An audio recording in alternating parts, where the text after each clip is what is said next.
پاکستان نے بدلہ لے لیا ہے، پاکستان نے گھس کے مارا ہے، پاکستان ایئر فورس نے وہ کر دکھایا ہے۔ جو لوگ وہاں پہ پاکستانی سٹرائکس پہ مارے گئے ہیں وہ پاکستانی ہیں۔ پاکستانی جہاز ایرانی حدود میں نہیں گھسے جیسے انڈین کلیم کرتے ہیں نا۔ میزائل ماہین میزائل شاہین میزائل یہ سب کہاں چلے گا؟ یہ شب برات پہ چلاؤ گے؟ انڈیا پہ تم نہیں چلا سکتے، ایران سے تمہیں ڈر لگتا ہے، امریکہ سے جیسے ہی امریکی مرینز پاکستان میں اترتے تم لحاف اوڑھ کے سو جاتے ہو۔ تقریباً 7 یا 9 کے قریب جو لوگ ہیں وہ مارے جا چکے ہیں، لیکن وہ کہتے ہیں یہ پاکستانی ہے۔ سو پاکستان نے پاکستانیوں کو مارا ہے۔ پاکستان میں لوگ بھوک سے مر جائیں کوئی بات نہیں، لوگوں کو ایجوکیشن نہ ملے کوئی بات نہیں، لوگوں کو کھانے کو نہ ملے کوئی بات نہیں، لوگ اسپتال میں دوائیاں نہ ہو، لوگ بنا دوائیوں کے لوگ نپٹ جائیں کوئی بات نہیں، پاکستان بے عزت ہو جائے ذلیل ہو جائے کوئی بات نہیں، لیکن جب ڈیفنس کی بات آتی ہے رائٹ تو پھر پاکستان اس میں پیچھے نہیں ہٹ پاتا۔ ایک دوسرے کو مارتے مارتے اب یہاں تک بات پہنچ چکی ہے کہ پھر جو دوسرے ممالک ہیں، جو مغربی طاقتیں ہیں، وہ ہمیں مار رہی ہیں۔ پاکستان کو بھی یہ سمجھ کے مار دیا کہ ہم بھی عراق ہیں اور ہم بھی شام میں جو چاہیں گے ٹھوک کے چلے جائیں گے۔ ایسا نہیں ہوگا بھائی، مگر ہمیں مجبور نہیں کرو، ہم نہیں لڑنا چاہتے تم سے کہ تم اس قابل نہیں ہو ہمارے لیے کہ ہم تمہیں جا کے تمہیں تھپڑ بھی ماریں جا کے۔ You are a waste of time for us completely. اگر آپ ایک نیوکلیر نیشن سے پنگا لے سکتے ہیں تو پھر سر اسرائیل سے پنگا لینا، جس سے آپ کی اتنی دشمنی ہے، جس کے خلاف روز آپ بیانات دیتے ہیں۔ پاکستان آرڈیننس فیکٹری وہاں میں کیا بانسریاں آج کل بن رہی ہیں؟ ایک طرف عاصم منیر صاحب عالی مرتبہ آرمی چیف صاحب وہ آنکھ بند کر کے اور لمبی سی خوخار بندوق سے نشانہ سادھ رہے ہیں، یہ نشانہ کہاں لگ رہا ہے بھائی؟ ایران کے اندر یہ کہا جا رہا ہے کہ جو لوگ وہاں پہ پاکستانی سٹرائکس پہ مارے گئے ہیں وہ پاکستانی ہیں، اور یہ جو ظاہری بات ہے جو سٹرائکس ہیں جو پاکستان نے تقریباً 50 کلومیٹر ایران کے اندر کی، کئی جو انڈین میڈیا کا میں دیکھ رہا تھا وہ کہہ رہے تھے کہ یہ جو سٹرائکس ہیں یہ کی گئی ہیں تھرو جہازوں کے ذریعے، فائٹر ایئر کرافٹ جو تھے وہ اس میں انوالو تھے۔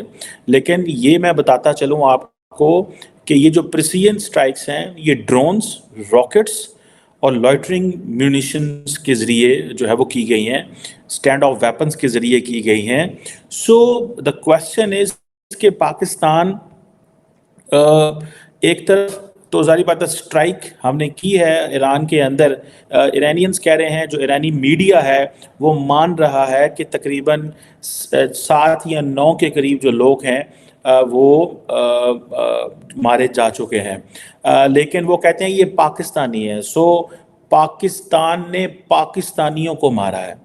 پاکستان کا کویسچن اس میں بڑا کلیئر ہے کہ اگر وہ پاکستانی ہیں اور ان کا تعلق بلوچستان لبریشن آرمی سے ہے یا BLF سے ہے تو ان لوگوں کو ایران نے کیوں پناہ دے کے رکھی ہوئی؟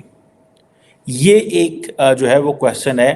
کہا جا رہا ہے کہ کل جیش العدل نے ایک IRGC کے کرنل کو بھی کل قتل کیا ہے، which is very unfortunate۔ Pakistan کبھی بھی نہیں چاہے گا کہ بے شک کوئی بھی ملک ہو اس کے اندر اس کی فوج یا اس کے لوگوں کو جو ہے وہ جسے کہتے ہیں نا قتل کیا جائے۔ پاکستان نہ اس کی حمایت کرے گا، نہ پاکستان اس کے ساتھ کھڑا ہوگا، اور نہ ہی پاکستان ایسے لوگوں کو یا ایسی چیز کو سپورٹ کرے گا۔ سو ایک تو یہ چیز کی سمجھ ہونی چاہیے۔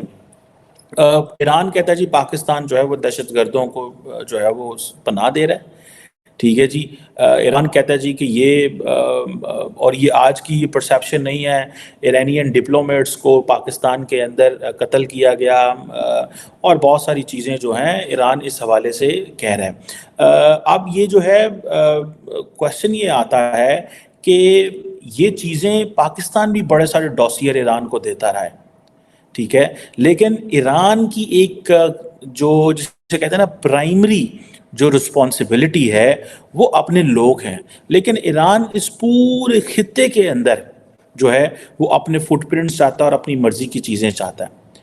انڈین میڈیا میں آپ کو لارجلی خاموشی نظر آئے گی۔ عموماً انڈین میڈیا جو ہے جب اس طرح کا ماحول بنتا ہے تو وہ پاکستان کے خلاف بات کرتے ہیں اور اس طرح ایک ڈسکشن کی جاتی ہے، لیکن انڈین میڈیا جو ہے وہ خاموش ہے، اس نے کوئی زیادہ لمبی چوڑی اس پہ بات نہیں کی، جو تھوڑی بہت بات کی ہے وہ فیکٹس کی